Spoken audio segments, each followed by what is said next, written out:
Theodore Robert Cowell, later known as Ted Bundy, entered the world shrouded in mystery. Born in 1946, his early life was marked by confusion and secrecy. Raised by his grandparents in Philadelphia, he grew up believing his mother was his sister. The truth, a closely guarded secret, would later come to light, adding another layer to the complex puzzle of his psyche. Bundy's childhood seemed ordinary. He was described as a bright and engaging child, excelling in school and displaying a charisma that drew people to him. However, beneath the surface, a darkness brewed. There were hints of cruelty to animals and a fascination with voyeurism, unsettling signs of a troubled mind. Despite his intelligence and charm, Bundy grappled with feelings of inadequacy and insecurity.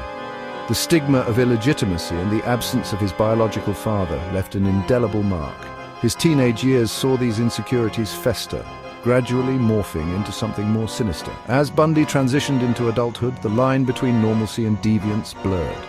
He developed a meticulous facade, cultivating an image of the clean-cut, charismatic young man. This carefully crafted persona would become his most dangerous weapon, allowing him to move undetected in plain sight while his dark impulses festered beneath the surface.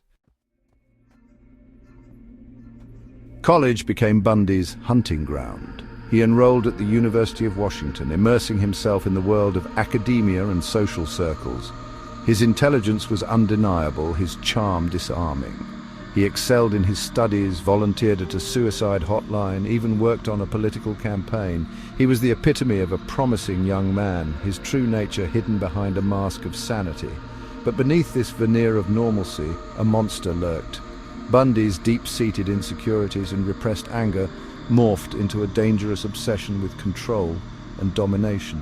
He began to fantasize about violence, his desires escalating from voyeurism to something far more sinister. It was during this time that Bundy's reign of terror began. Young women, often college students like his own victims, started to disappear with alarming regularity. Their disappearances followed a chilling pattern. Approached by a handsome, charming man, often feigning injury or disability, they were lured into a trap from which there was no escape. Bundy's modus operandi was as calculated as it was brutal. He preyed on the kindness of strangers, using his charm and carefully constructed persona to disarm his victims. He would often wear a cast or use crutches, feigning vulnerability to gain their trust.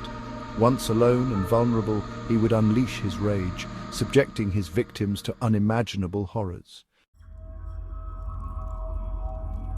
The Pacific Northwest was gripped by fear as Bundy's reign of terror escalated. The disappearances continued, each one sending shockwaves through communities already on edge. Law enforcement was baffled, struggling to connect the dots in a case that seemed to defy logic. Bundy's ability to blend in, to appear utterly normal, made him a ghost, a phantom preying on innocent lives. He was a master manipulator, exploiting societal expectations and using his charm as a weapon. His victims, often drawn to his seemingly harmless demeanor, never suspected the danger that lurked beneath the surface. The body count rose, and with it, the pressure on law enforcement intensified. The investigation spanned multiple states, with police departments struggling to share information and coordinate their efforts.